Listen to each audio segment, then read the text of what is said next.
Mesdames et Messieurs, Forum de la presse a le plaisir de recevoir Monsieur le ministre de l'Enseignement supérieur et de la Recherche scientifique, Maître Mountaga Tall. Monsieur le ministre, bonjour. Bonjour. De l'indépendance du Mali en 1960 jusqu'en 1996, une bonne partie des futurs étudiants maliens, pour compléter leur cursus, s'inscrivaient dans les universités à l'étranger, ex-URSS, Chine, Cuba, Dakar, Europe ou les pays du Maghreb. Avec l'arrivée de l'Université du Mali, les Maliens ont poussé un ouf de soulagement. Nous avons enfin notre université. Créée par la loi du 8 septembre 1993, l'Université du Mali a été effective en novembre 1996. En 2002, une ordonnance la transforme en Université de Bamako. Elle comprenait alors 4 facultés et 3 instituts. Elle a été conçue initialement pour contenir environ 30 000 étudiants. L'année universitaire 2012-2013, l'effectif a atteint 113 000 étudiants dans les 19 structures publiques pour une capacité d'un peu plus de 44 000 places. Pour mieux gérer cette massification des effectifs estudiantins, l'Université de Bamako a été scindée en 2011 en 4 universités dites thématiques plus l'Université régionale de Ségou. Aujourd'hui, les difficultés de l'Université du Mali ont pour nom la pléthore d'étudiants, le manque criard d'infrastructures d'accueil, le manque d'enseignants qualifiés de classe A, l'absence de bibliothèques universitaires, l'absence de salles spécialisées, l'absence de laboratoires équipés, le manque d'autonomie de gestion, l'insécurité au campus et j'en passe. Monsieur le ministre, au cours de cette émission qui va durer 60 minutes, nous allons aborder les points suivants: l'état des lieux de l'enseignement supérieur et de la recherche scientifique au Mali, les défis, les grands chantiers, autrement dit la gouvernance, la gestion des bourses, la bancarisation, la massification, la violence sur le campus, la situation des enseignants, etc. Et bien sûr, les perspectives. Monsieur le ministre, des questions sur ces points précis vous seront posées sans détour par mes 2 confrères ici présents, à savoir Ibrahima Koulibaly, dit IC du journal La Nouvelle Tribune, Abdraman Keïta du journal Le Témoin et bien sûr moi-même. Il y aura aussi au moins 3 questions du public ici présent. Monsieur le ministre, à tout seigneur, tout honneur, à quand l'école de journalisme au Mali? Merci beaucoup. Merci de me donner cette occasion de m'adresser à mes compatriotes pour faire l'état des lieux de l'enseignement supérieur et de la recherche scientifique. Je voudrais, avant de répondre plus précisément à votre question, rebondir sur votre introduction en contextualisant le débat.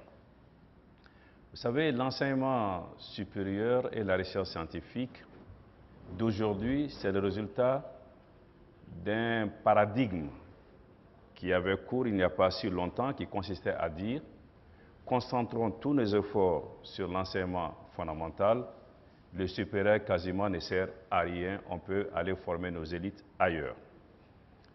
Ceux qui soutenaient cette thèse avaient oublié qu'une pyramide sans sommet prend de l'eau. Et l'enseignement supérieur s'est retrouvé abandonné, démuni, mais heureusement aujourd'hui, les choses ont profondément changé de façon générale et de façon plus particulière pour notre pays. Et j'en prends comme illustration la vision de Monsieur le Président de la République sur le sujet, qui dans son programme est très clair. Aujourd'hui, après les questions de défense, de sécurité, de justice et de réconciliation, considère que l'éducation est la priorité des priorités avant tous les autres domaines. Mais je voudrais toujours dans le contexte dire que nous avons une mission très compliquée. Il s'agit de former les meilleures ressources humaines possibles pour assurer le développement du pays. Et pour terminer avec le contexte, je voudrais dire que de mon point de vue, et cela vaut aujourd'hui largement, l'investissement dans les savoirs est le plus productif et le plus rentable des investissements. On ne regrette pas quand on le fait, même si a priori, on peut considérer que c'est un investissement social qui n'a pas de retombées financières immédiates dans les caisses de l'État. Mais sans investissement dans le savoir, il n'y a pas de développement possible. Cela dit, et pour répondre à votre question, qui ressemble à un plaidoyer pro domo, je pense que nous avons suffisamment travaillé sur l'École supérieure de journalisme et de la communication. Les principaux textes sont prêts et avec toute l'équipe du ministère, nous sommes dans la logique d'ouvrir cette école pour la rentrée prochaine, la prochaine rentrée académique. Très prochainement, nous allons mettre en place une direction définitive. Actuellement, il y a une administration provisoire qui a travaillé sur le projet et passer les appels pour le concours de recrutement. Donc, vous aurez votre école à la prochaine rentrée, Inch'Allah. Monsieur le ministre, que Dieu vous entende. Merci beaucoup. Nous allons rentrer maintenant dans le vif du sujet, autrement dit, les défis en ce qui concerne les écoles supérieures et les universités. Et là-dessus, une question de mon confrère Abdraman Keïta. Merci Seydou. J'ai eu dire que les choses ont changé aujourd'hui. Je voudrais savoir dans quel sens et quelles sont les preuves que les choses ont changé.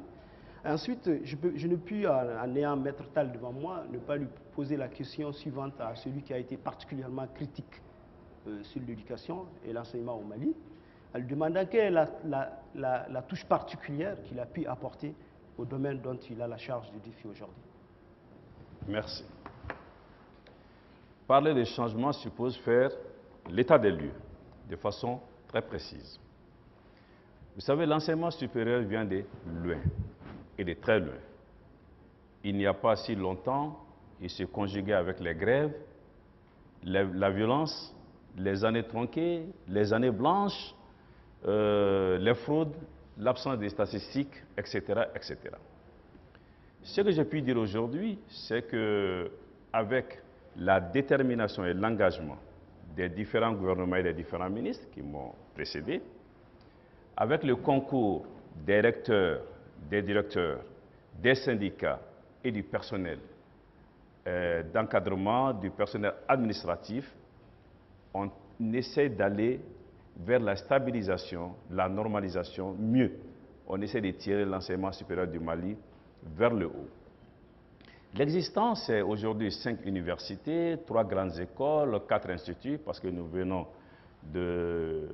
d'obtenir de nouveaux instituts sur la base d'une décision du Premier ministre qui tend à dire tout ce qui est enseignement supérieur au Mali relève désormais du ministère de l'Enseignement supérieur et de la Recherche scientifique. Nous avons à côté des institutions d'enseignement supérieur public, les institutions d'enseignement privé qu'il faudrait gérer d'égale façon. Nous avons une insuffisance criarde des ressources humaines en qualité et en quantité. Dans certains cas, d'ailleurs, nous assistons à une vieillesse, voire à une extinction de certains corps, et vous avez cité tout le reste. Mais nous avons aussi beaucoup de partenariats aujourd'hui à gérer, des réformes que nous portons pour la pertinence de ce que nous faisons et l'employabilité qui demeure quand même l'objectif final de ce que nous faisons. Donc les changements aujourd'hui ne sont pas l'œuvre de Muntagatal. Les changements, c'est aujourd'hui nous apportons notre pierre à ce qui a été fait avant nous et nous essayons d'avoir des perspectives pour ce qui devrait venir. Vouloir parler des changements que nous observons aujourd'hui va nous amener de façon précise à ce que vous ne souhaitez pas, un monologue. Je vous suggère donc que nous allions point par point en soulevant un certain nombre de questions qui me semblent essentielles et majeures et sur lesquelles nous travaillons aujourd'hui. Vous l'avez dit, monsieur le journaliste, il y a les questions de gouvernance, de massification, des inscriptions, du système LMD et tant d'autres. Donc, avec votre permission, nous pourrons prendre les points un par un Sinon, si nous restons dans une question aussi générale, je risque de prendre la parole pendant 1 heure de temps et je pense que vous ne me le pardonnerez pas. Ok, d'accord. Donc, je vais donner la parole à Issé pour rebondir sur un autre chapitre, sur un autre aspect du même chapitre. Oui, merci beaucoup, M. Lugoba. Monsieur le ministre, moi j'aimerais savoir, aujourd'hui, vous aviez parlé, pour abonder dans le même sens que mon confrère, de réforme, de changement. Et l'une des réformes majeures, c'est le système LMD. Aujourd'hui, moi, je voudrais savoir quelle est la jonction entre l'ancien système et le système MLD, parce que nous savons qu'il y a des étudiants qui sont dans les grandes écoles, qui sont dans les instituts, qui doivent en tout cas être sanctionnés par le système LMD. Donc, de quelle manière vous allez faire la jonction entre ces deux?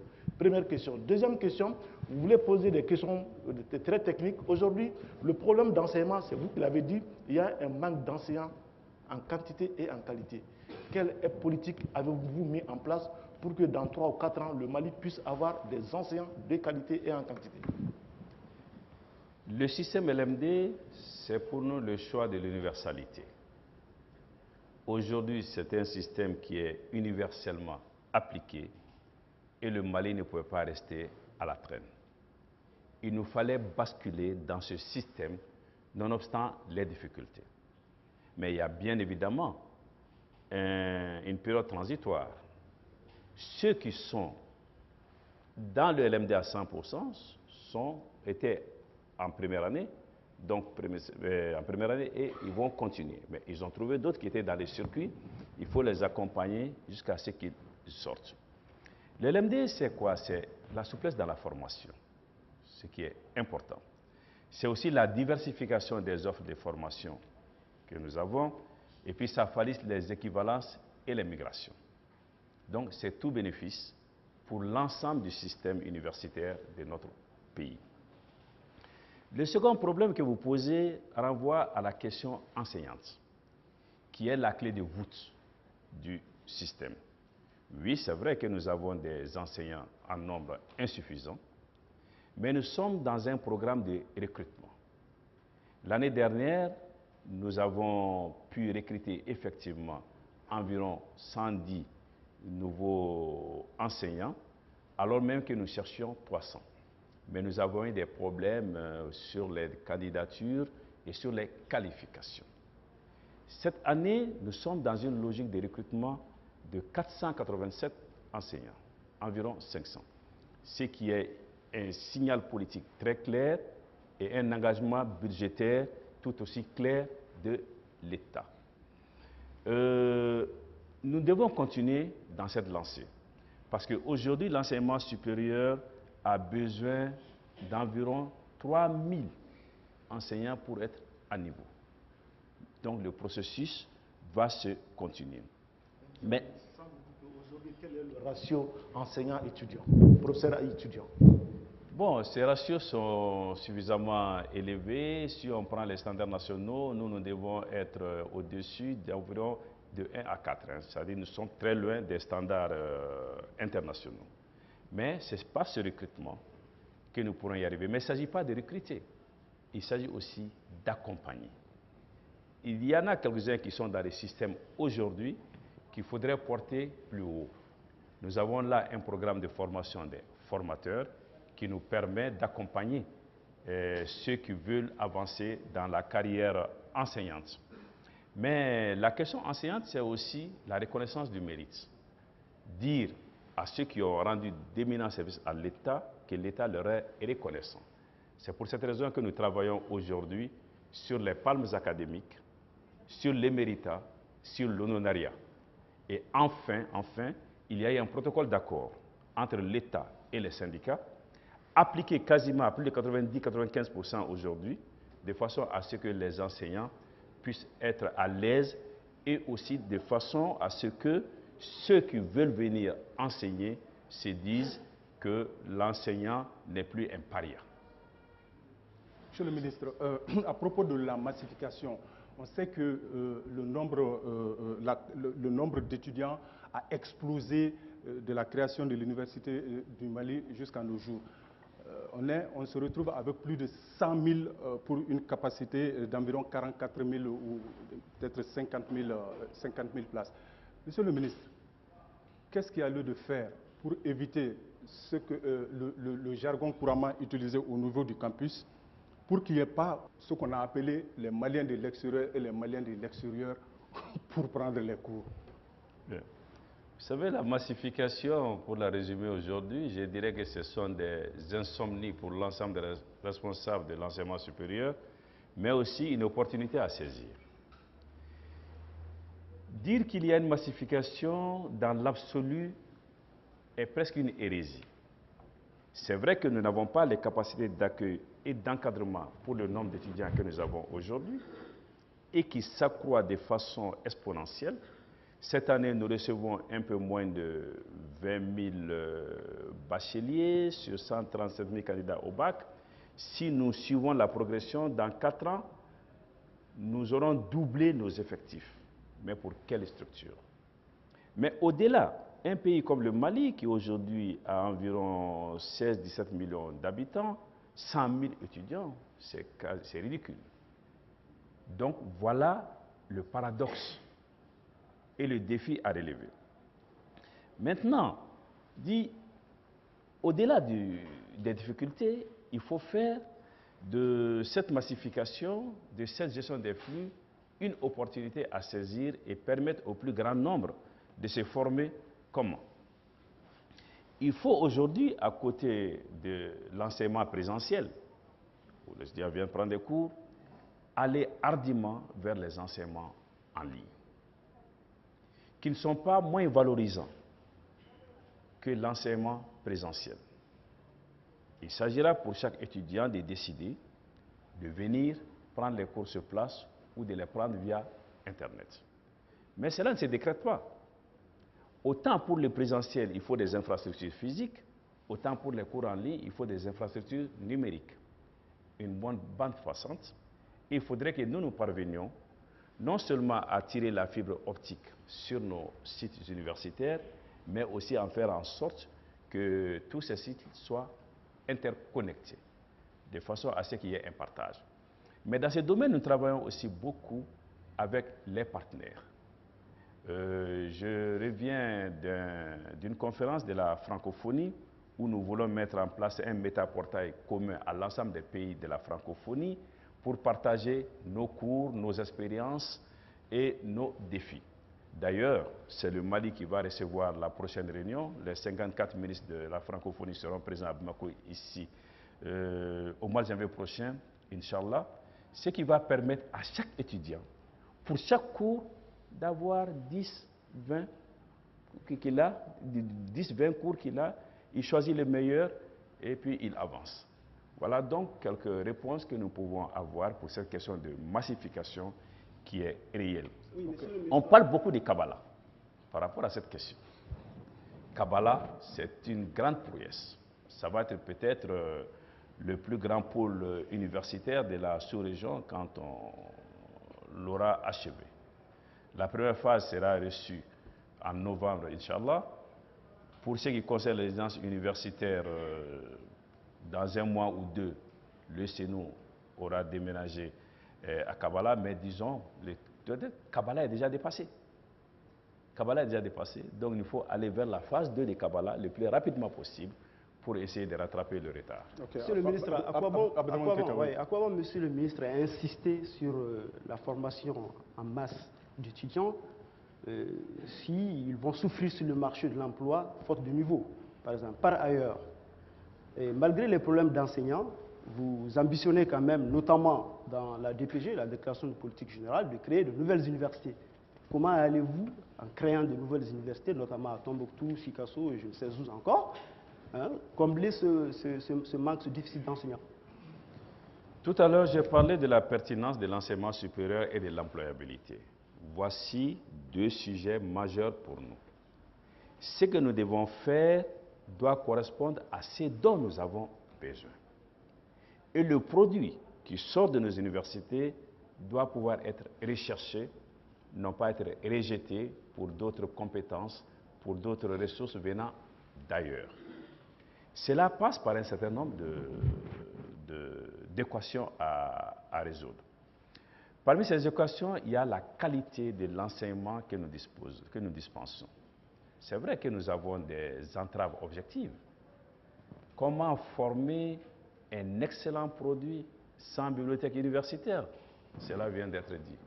Peut-être que l'enseignement en ligne pourrait nous y aider, mais nous sommes aussi dans un projet de construction d'une grande bibliothèque centrale pour nos universités, mais il faut aussi aller vers les bibliothèques spécialisées dans les différentes universités, instituts et grandes écoles.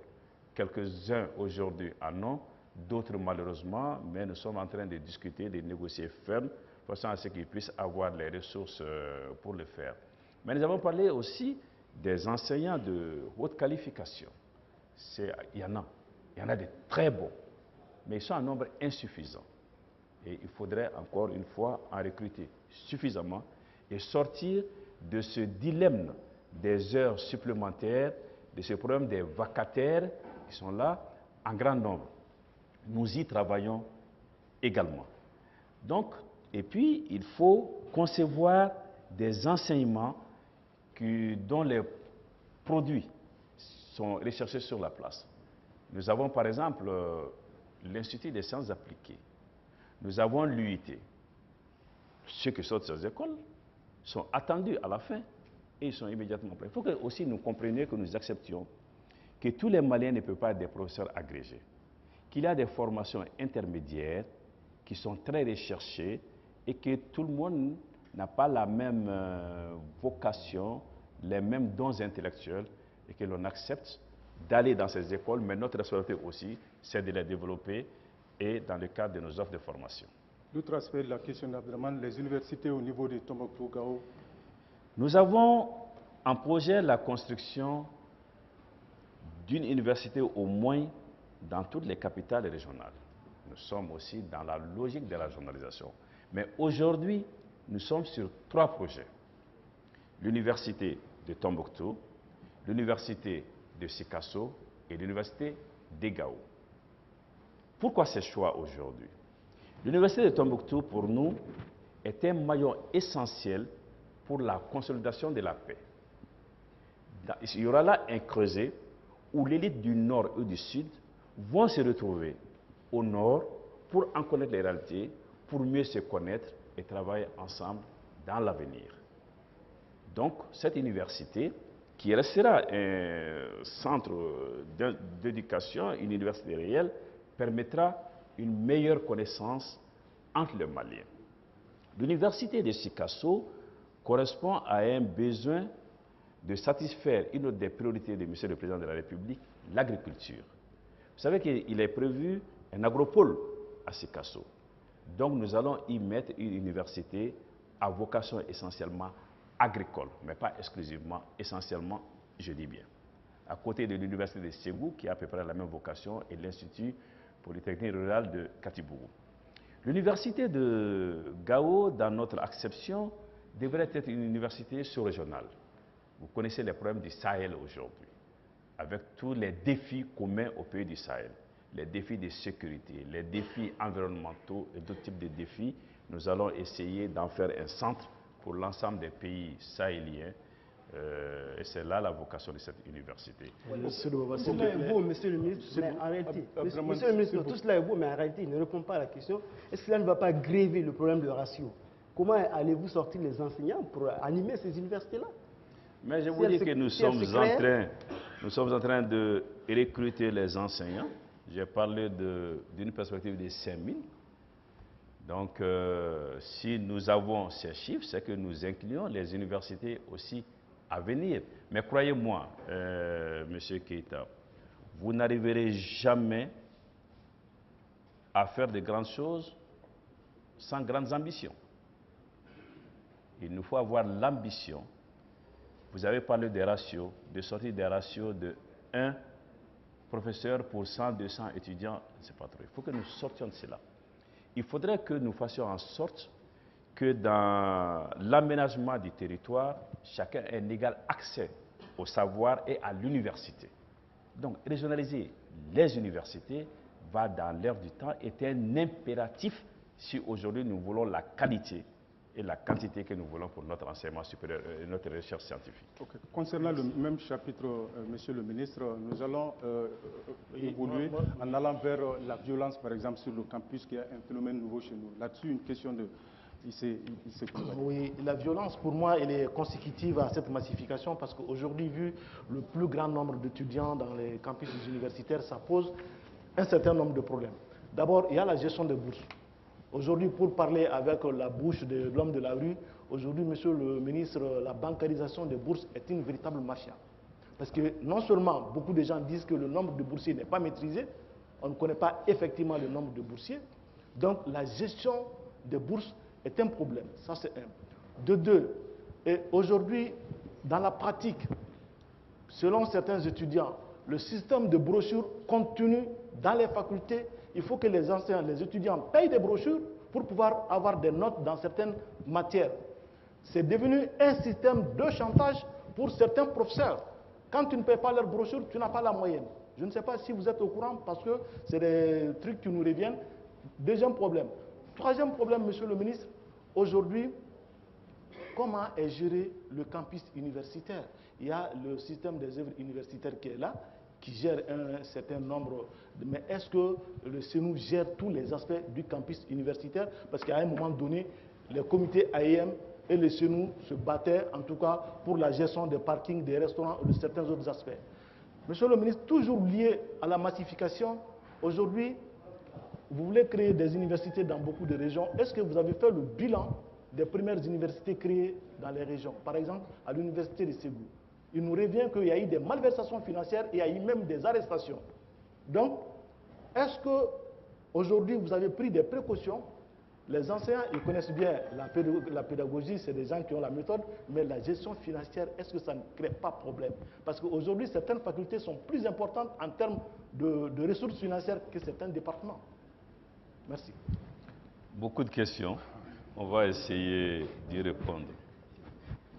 Vous avez parlé de violence, je ne suis pas sûr c'est la lui. Violence sur le web, allez-y, parce qu'il y a la violence, il y a la bancarisation. D'accord. Bon.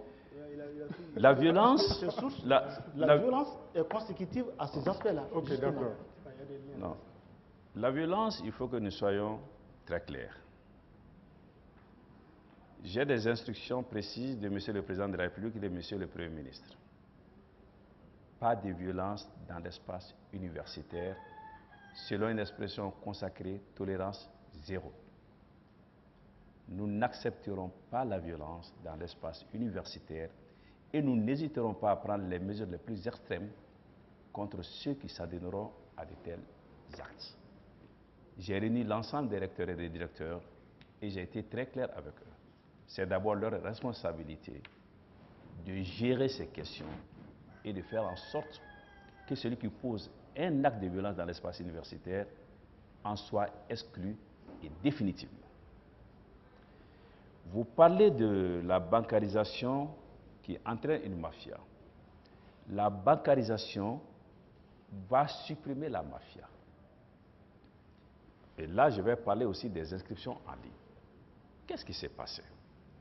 Il n'était pas rare qu'un seul et même étudiant se retrouve inscrit à 2 ou 3 niveaux et que par conséquent, il fasse 2 ou 3 examens et encaisse 2 ou 3 bourses.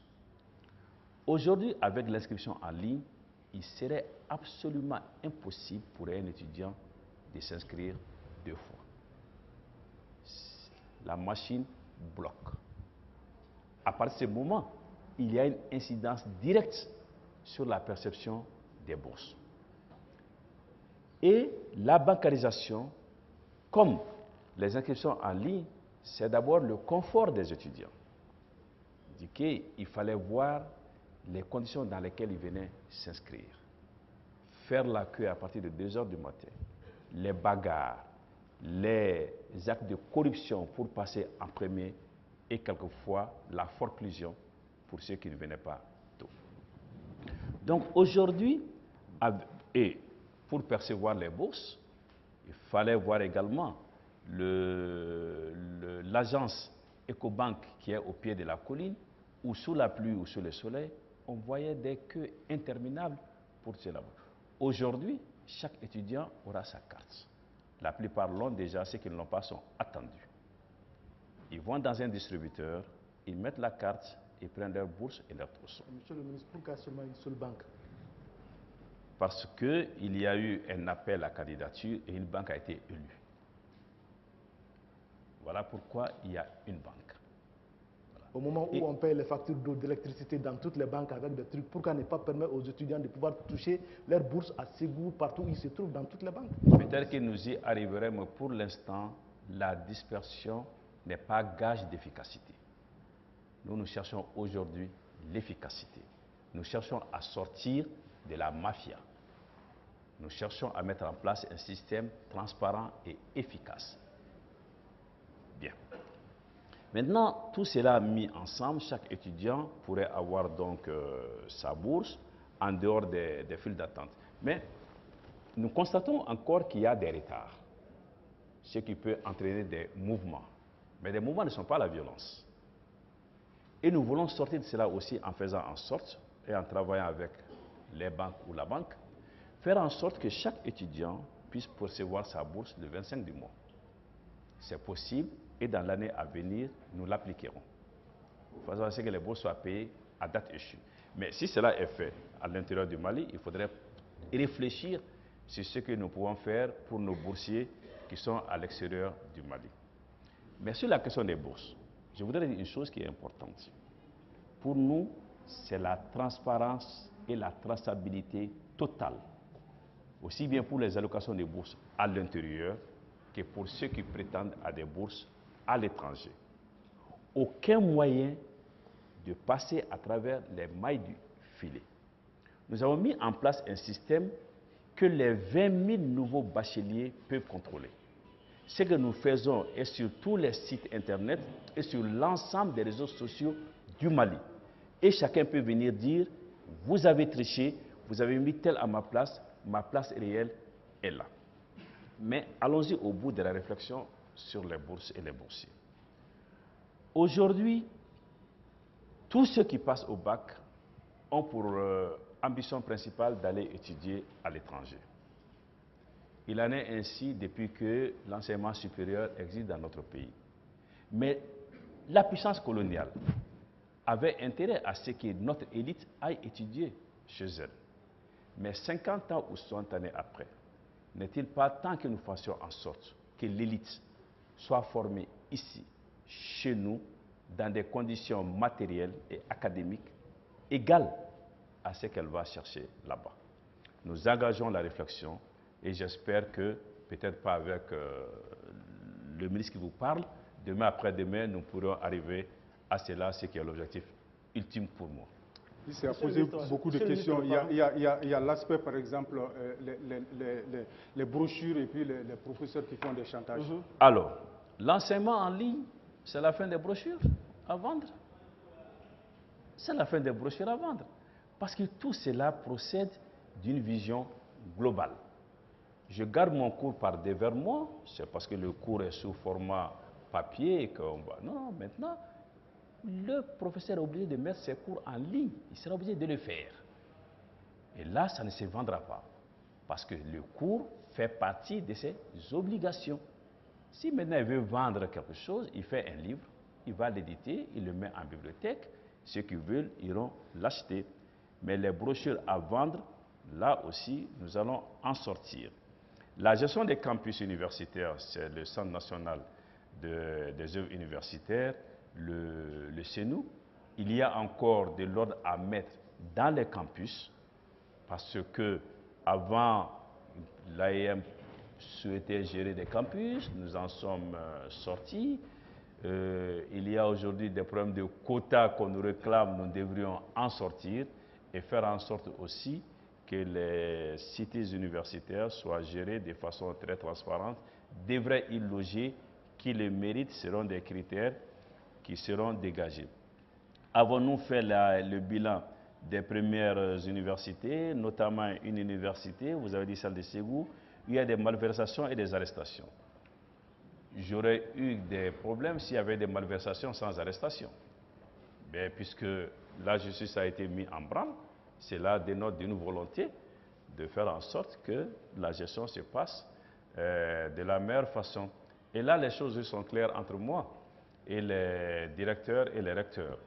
vous gérez l'académique, la tutelle ne s'y implique pas, mais pour le reste, la tutelle est là et veille au gré.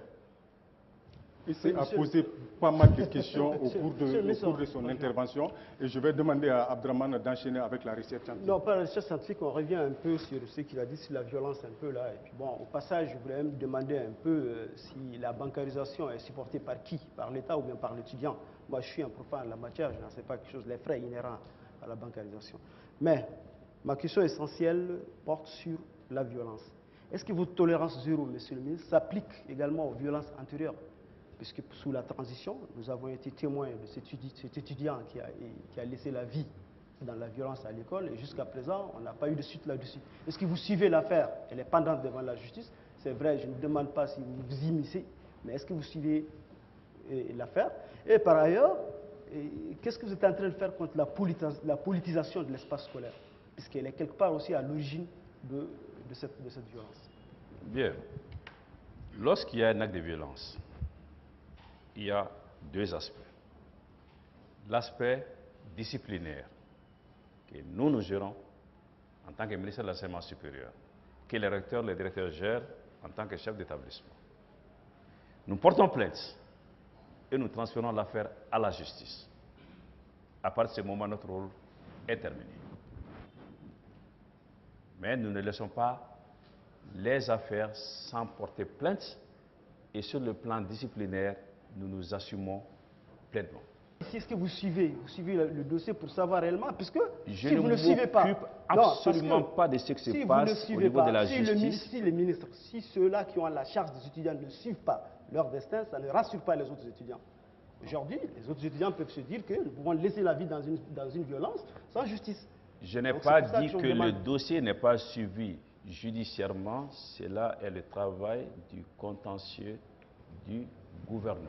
Et la politisation de l'espace, qu'est-ce que vous êtes en train de faire contre la politisation de l'espace? Pouvez-vous me donner aujourd'hui, ici et maintenant, un cas de politisation au niveau de l'espace universitaire? Dès l'instant que moi, premier responsable du ministère, chef de parti politique, je m'interdis d'y faire de la politique, vous comprendrez que je n'accepterai pas que l'espace universitaire soit politisé, par qui que ce soit. Je me l'interdis. Je mets Kikongo en demeure de dire, voilà l'acte politique qu'il a posé depuis qu'il est au gouvernement.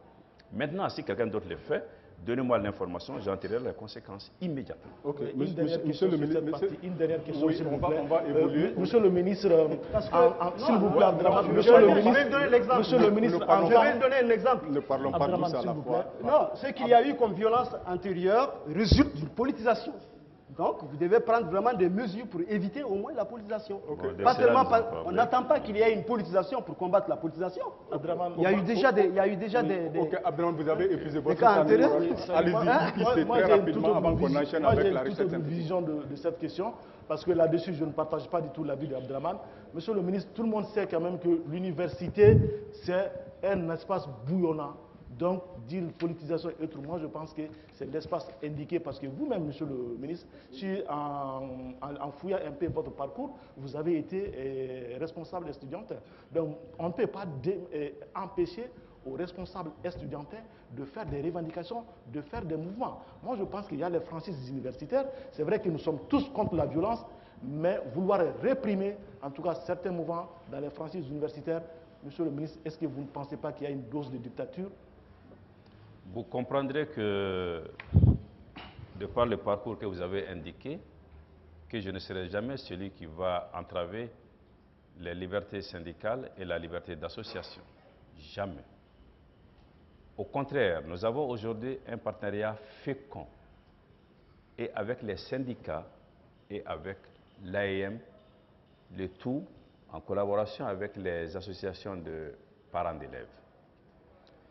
Je vais parler rapidement des syndicats avant d'arriver à l'AEM.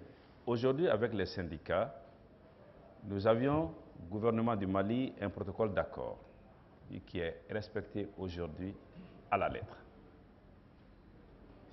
Il existait de nombreux milliards qui ont été décaissés à la satisfaction de tous. Évidemment, il y a d'autres revendications qui sont toujours sur la table, mais nous gérons dans un partenariat très clair. Je suis le ministre de l'enseignement supérieur, mais je ne suis pas plus malien ni plus patriote que les syndicalistes. Nous devons pouvoir mettre les problèmes sur la table et les résoudre sur la base de la confiance et de la vérité. Les choses fonctionnent aujourd'hui de cette façon et Dieu merci, les choses fonctionnent assez bien. Pour les étudiants, nous l'avons dit de façon très simple.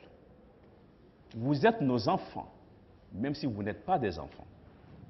Cela veut dire que vous êtes capable de comprendre les choses, mais que nous aussi, nous nous interdirons de vous faire le tort que nous ne ferons pas à nos propres enfants.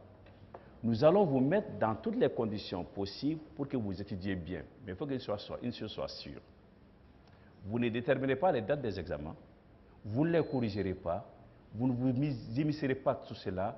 Pour le reste, et revendiquer, nous verrons ce que nous pouvons faire. Et c'est ce qui se passe aujourd'hui. Ils revendiquent librement, ils ont leur cahier de doléances. Ma porte est ouverte et aux étudiants et aux syndicats, et les choses se passent assez bien parce que nous avons considéré que la pacification de l'espace universitaire était la condition sine qua non pour réussir notre mission. Il y aura des turbulences, mais Dieu merci aujourd'hui, c'est un espace pacifié. Ok, Monsieur le ministre, jusqu'ici on parle que d'enseignement, on va évoluer pour parler cette fois-ci de la recherche scientifique. Et là-dessus, une question de Abdraman. Oui, Monsieur le ministre, qui parle de recherche parle forcément de moyens. Est-ce qu'aujourd'hui les moyens alloués à la recherche vous satisfont? Et quels sont les niveaux, les moyens? Est-ce que vous pouvez nous donner une idée de ce dont vous disposez de façon budgétaire? Le Mali compte parmi les pays pauvres. Nous ne pouvons pas dire que ce que nous avons comme allocation budgétaire pour l'enseignement supérieur ou pour la recherche supérieure nous suffit.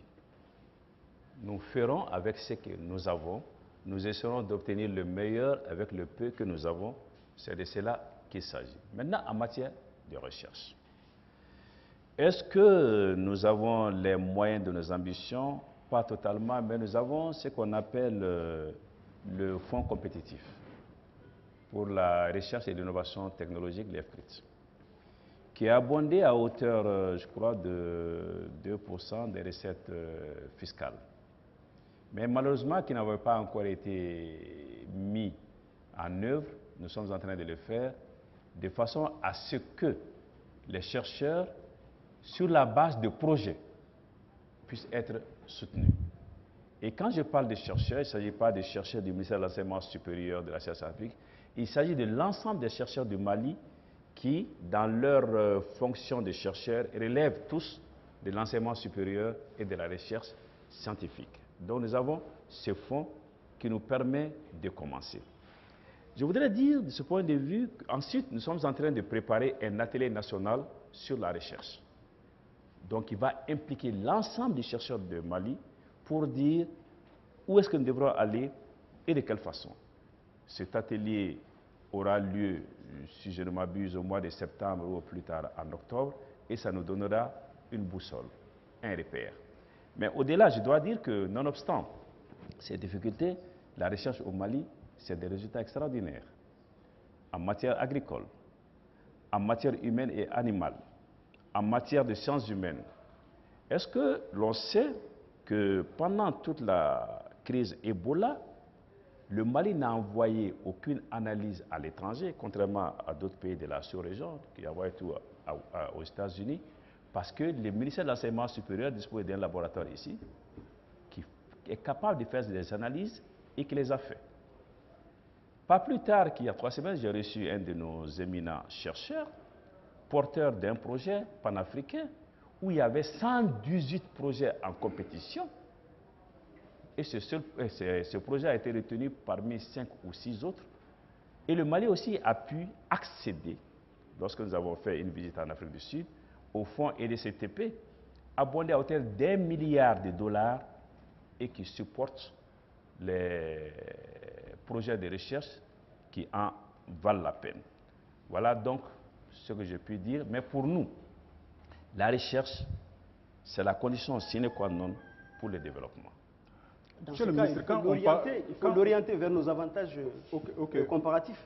C'est ce que nous faisons. Quand j'ai parlé rapidement d'agriculture, tout ce qu'on a fait en matière de riz aujourd'hui, de maïs, tout ce que nous avons fait en matière de santé animale, allez-y vers le laboratoire central vétérinaire, pour améliorer tout ce que nous faisons aujourd'hui, le professeur Doumbouya et son équipe en matière de paludisme et beaucoup d'autres choses. Aujourd'hui, nous travaillons dans le secteur de la recherche avec peu de moyens, mais avec des résultats probants. Monsieur le ministre, vous l'avez effleuré, hein, ce que le professeur Ogobara Dumbo et son équipe sont en train de faire par rapport à la recherche contre le paludisme.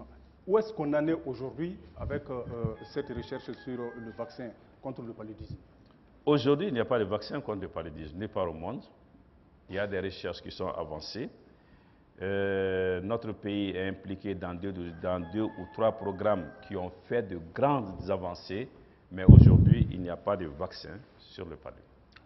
Monsieur le ministre, par rapport à la recherche, vous venez de dire qu'il y a un bilan très positif, mais malheureusement pour nous autres, nous sommes en matière de recherche scientifique. Oui. Donc vous venez de dresser un tableau quand même très reluisant, mais malheureusement nous autres, profanes qui ne sont pas des chercheurs, nous n'avons pas connaissance de ces résultats. Il n'y a pas de publication à la matière.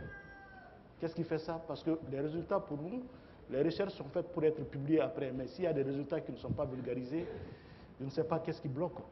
Je n'ai pas dit que tout est rose. Nous avons des très gros problèmes en matière de recherche. Beaucoup de problèmes. Je dis, tout n'est pas noir. Dire que tout n'est pas noir ne veut pas dire que tout est rose. Nous avons quand même obtenu des résultats dans quelques domaines. Vous avez parlé des revues. Sans revue, il n'y a pas de recherche. C'est vrai que des revues existent quelquefois, mais des parutions irrégulières, des revues qui n'ont pas la réputation internationale qu'elles devraient avoir, nous y travaillons et nous allons faire en sorte que ces revues soient à un niveau qualitatif suffisant et puissent paraître régulièrement. C'est une des plaies que nous avons aujourd'hui au niveau de notre système. Ok, Monsieur le ministre, ce qui nous amène directement au deuxième chapitre de cette émission, à savoir les conditions d'études de nos étudiants qui sont à l'extérieur et puis les bourses au niveau national et les critères d'attribution des bourses à l'étranger. Là-dessus, une question de Abdraman Keïta. Je connais le parcours du combattant à l'extérieur. Pour avoir ma bourse, j'ai quitté Minsk pour aller à Moscou à mes frais et une bourse insuffisante. Quand vous dites que les choses sont en train de changer, qu'est-ce qui est en train de changer dans ce domaine? Et vous avez déjà anticipé sur une des questions par rapport aux critères d'attribution. Vous avez dit qu'un système a été mis en place pour contrôler les étudiants eux-mêmes s'ils n'ont pas été lésés pour accéder aux études à l'extérieur. Est-ce que vous pouvez nous parler plus spécifiquement et en détail de ce système, des balises que vous avez eu à mettre, des garde-fous pour éviter que le partage ne soit pas inéquitable? Bien. Par rapport aux bourses, vous parlez des bourses maintenant à l'étranger. Oui. Parce qu'à l'intérieur, j'ai dit, il y a la bancarisation qui va changer beaucoup de choses. Ouais. Là, on en a parlé. À l'extérieur, force est de constater qu'il y a encore de très gros problèmes. Nous envoyons nos enfants à l'étranger. Ils n'ont comme ressources que les bourses qu'ils perçoivent. Ces bourses arrivent quelquefois en retard, souvent en retard.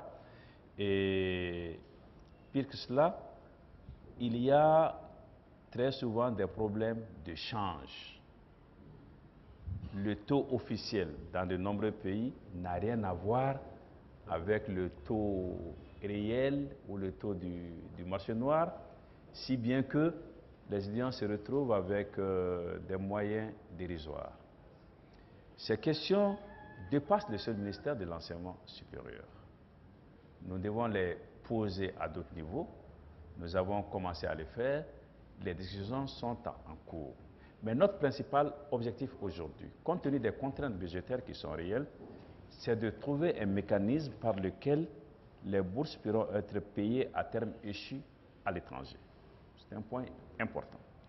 Le second, il y a certains pays continents où nous envoyons nos étudiants. On leur dit, vous allez en Russie, à Moscou, mais à part de Moscou, certains étudiants vont étudier 1000 km plus loin, 2000 km plus loin, alors même qu'il n'y a pas de ressources prévues pour quitter Moscou et y aller. C'est des problèmes avec nos ambassades que nous devons résoudre. Donc nous avons conscience des difficultés. Nous n'avons pas dit, nous ne dirons pas que tout se passe bien au niveau de l'enseignement supérieur. Voilà un des problèmes que nous devons prendre à bras le corps pour essayer d'apporter une solution. S'agissant maintenant des bourses à l'étranger et des bourses et des critères d'attribution, je l'ai dit, pour nous, c'est rigueur, transparence, mais aussi un coût humain, parce que cela comporte un coût humain. Qu'est-ce qui se passe? Nous avons défini des critères.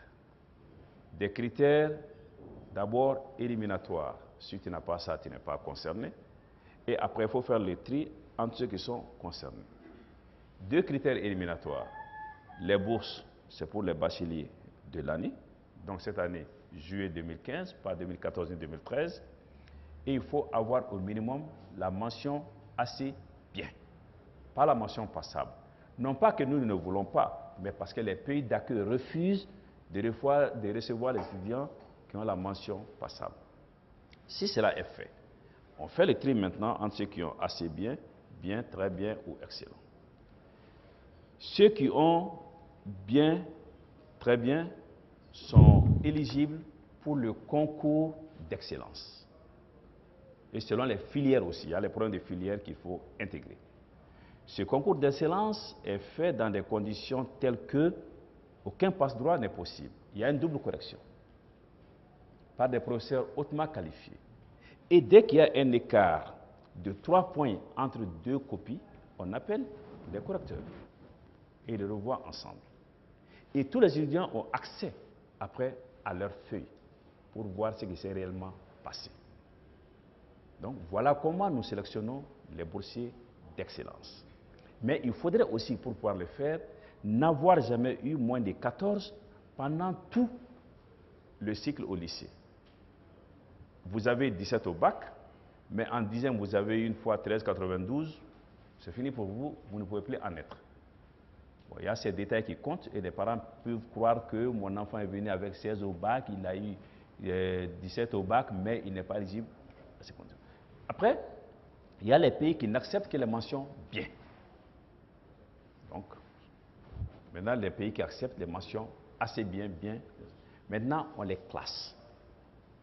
Sur Internet, vous verrez que tous les boursiers, il y a son nom, son prénom, son école, sa moyenne, tout est là. Et c'est là que l'on classe. Et chacun peut aller voir et venir nous dire, mais pourquoi Abdraman Keita, qui a 14,20 est boursier, alors que moi qui ai 15,70, je ne suis pas boursier. Et on ne peut pas le cacher. Aucun moyen de le cacher. Et voilà donc ce que nous avons fait comme critère et comme moyen de transparence. Mais cela dit, je dis, ça a un coût humain. Nous sommes des hommes. Nous avons des collaborateurs. Nous avons des parents, quelquefois qui étudient chez nous. Comment expliquer qu'il n'est pas la bourse? Si l'on pense que nous pouvons prendre et donner à chacun. C'est là où nous en appelons à la compréhension. Qu'est-ce qui fait Le plus difficile, c'est d'être injuste vis-à-vis des jeunes pousses. L'injustice est inacceptable et elle devient encore plus inacceptable quand elle concerne des jeunes gens. Pourquoi est-ce que dans le domaine, on renonce, c'est-à-dire à l'ancien système qui consistait à présélectionner? Pourquoi? Mais parce que ce système est plus transparent et plus efficace, simplement. Nous avons essayé d'améliorer le système. Monsieur le ministre, un aspect des bourses. Oui. Est-ce que vous avez un contrôle sur les bourses qu'on vous donne? À ma connaissance, c'est des bourses que les pays amis donnent. Est-ce que l'État malien peut dire non, nous voulons des boursiers dans tel ou tel domaine, si nous savons que souvent on envoie des enfants étudier dans certains domaines pour avoir du boulot, vraiment c'est un problème. Ils reviennent après avec de gros diplômes, mais sur le marché de l'emploi, ça crée un véritable problème. Est-ce que l'État malien a un contrôle sur les bourses pour dire que non, nous voulons des boursiers dans telle ou telle spécialité? L'État malien, comme nos partenaires, sommes aujourd'hui d'accord pour dire que les boursiers sont choisis essentiellement dans les domaines des sciences. Eux, nos partenaires ne donnent pas de bourses, très peu de bourses dans des domaines non scientifiques. Et nous-mêmes, nous pensons aujourd'hui que nous devons travailler à inverser le ratio que nous avons aujourd'hui, 80% de lettres sciences humaines et 20% des scientifiques. Vous comprendrez qu'on ne puisse pas bâtir un pays sur de telles bases. Il faudrait essayer d'équilibrer le ratio à défaut de l'inverser. Mais je l'ai dit, nous travaillons beaucoup sur l'employabilité qui est l'objectif ultime de ce que nous faisons. Monsieur le ministre, nous arrivons pratiquement au terme de cette émission et nous abordons maintenant la partie réservée à l'assistance. Je m'en vais donner la parole à qui veut la prendre pour une question et monsieur au fond. Question sans commentaire. Venez au micro. Bonjour tout le monde. Abdoulaye Fama Koulibaly, journal Le Combat. Monsieur le ministre, ma question porte sur le système LMD. Comment appliquer le système LMD dans un pays où il n'y a pas d'école doctorale à proprement parler, c'est-à-dire que l'on puisse s'inscrire de la première année jusqu'au doctorat dans un environnement d'effectifs pléthoriques et de manque de professeurs de façon criarde. Je vous remercie. Celui qui a posé la question, aujourd'hui, toutes nos universités ont des écoles doctorales, sont en train de mettre sur place des écoles doctorales. Donc, il y a un grand effort dans ce domaine. On peut pas parler de LMD, donc doctorat, sans école doctorale. Elles existent. Bonjour, moi c'est André Traoré, journaliste à la radio Clédou. Monsieur le ministre, le Mali étant un pays sylvo-pastoral, alors quelles sont les raisons concrètes, vous l'avez briefé, quelles sont les raisons concrètes que vous avez pu faire dans le domaine de la recherche scientifique en matière de santé animale? Merci. Aujourd'hui, le Mali importe très peu de vaccins pour la santé animale. Nous les fabriquons dans nos laboratoires, nous les fabriquons sur la base de recherches que nous faisons. Et c'est là depuis plusieurs décennies d'ailleurs, c'est un de nos domaines d'excellence. Monsieur le ministre, nous arrivons pratiquement au terme de cette émission. Nous allons nous limiter à deux seules questions parce que le temps qui nous est imparti est pratiquement terminé. Est-ce que, monsieur le ministre, vous avez des préoccupations qui n'ont pas été soulevées au cours de ce débat? Je voudrais dire deux choses qui me semblent importantes. La première, c'est que l'enseignement supérieur est un sous-secteur de l'éducation. L'éducation, c'est l'éducation de base, c'est l'enseignement supérieur, c'est la formation professionnelle, l'emploi et la formation professionnelle. S'il n'y a pas une collaboration totale entre ces trois structures, nous ne pouvons pas évoluer dans le domaine de l'enseignement supérieur. Exemple, tous les enseignants qui sont dans ces différents domaines sont formés au niveau de l'enseignement supérieur. Avant d'arriver à l'enseignement supérieur, il faut bien que les enfants, de la maternelle jusqu'au lycée, soient dans un autre cycle. Quand nous avons fini de les former, il faut qu'ils soient employés. Donc, ça se tient. Et nous avons décidé, les trois ministères, d'aller vers une vision holistique du secteur. Donc, c'est aujourd'hui un créneau dans lequel nous nous portons fortement et qui doit permettre de décloisonner et de faire en sorte que l'éducation, de façon générale, soit portée. La deuxième chose, l'éducation, l'enseignement, ce n'est pas que l'affaire des pouvoirs publics. C'est aussi l'affaire de l'ensemble des citoyens. On nous envoie des enfants à partir des familles, avec une culture, avec une éducation. Quand ils viennent, ils repartent en famille, il est bon que chacun s'implique et voit comment les choses se passent au niveau de leurs enfants. C'est cela qui peut nous aider. Nous avons en charge le secteur, mais nous ne pouvons pas le porter seuls. Nous avons l'appui des pouvoirs publics, le chef du gouvernement, le président de la République, encore une fois, qui considère que c'est un secteur prioritaire. Les concertations sur l'enseignement supérieur ont fait un diagnostic très précis et proposé des remèdes que nous essayons de mettre en application. Mais l'enseignement supérieur, c'est l'affaire de la nation entière et je voudrais demander l'appui de tous et de chacun pour nous permettre de former ces ressources, encore une fois, sans lesquelles il ne faut se faire aucune illusion. Si l'enseignement supérieur ne marche pas dans un pays, s'il n'y a pas de ressources humaines bien formées, on perd son temps.